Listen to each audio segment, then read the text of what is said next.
สบายดีเนาะมื้อนี้เฮาสิมาเฮ็ดเมนูกุ้งเต้นคอนเทนต์กุ้งเต้นนะพี่น้องกุ้งนี่เนาะกุ้งเต้นเนาะก็ใส่ใหม่พี่น้องขั้นตอนทำเฮ็ดนี่ก็เอาก็ใส่บักพริกป่นลงไปเนาะพอเนาะใส่ได้ถูกต้องถึกตาเลย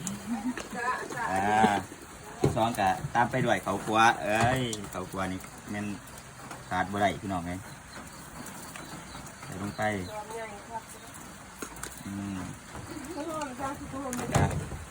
น้ำปลาเนาะสิ่งที่ขาดบ่ได้ใส่ลงไปเลยเขาก็ไปใส่ปลาแดกก็ได้เนาะลักๆมันกับปลาแดงแล้ว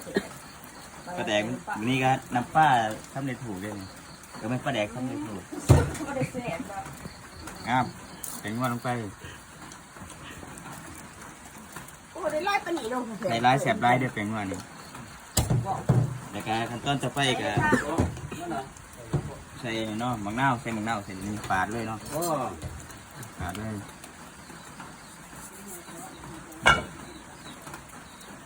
กินลงไปกับพักที่กันมังนาวนี่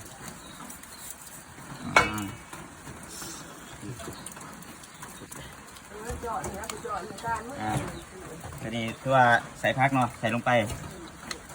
บวงอยู่ใส่บ่นี่เดี๋ยวบวงคนเลยเนาะ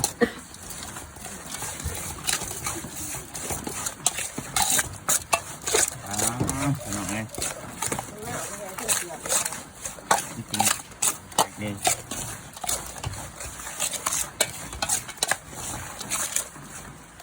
ซิม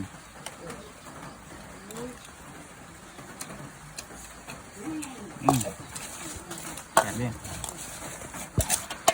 ต้องใส่อีกมั้งครับใส่เลยเนาะปูนะครับแทงเอาได้ทำต่อไปแสบไรพี่น้องแสบไร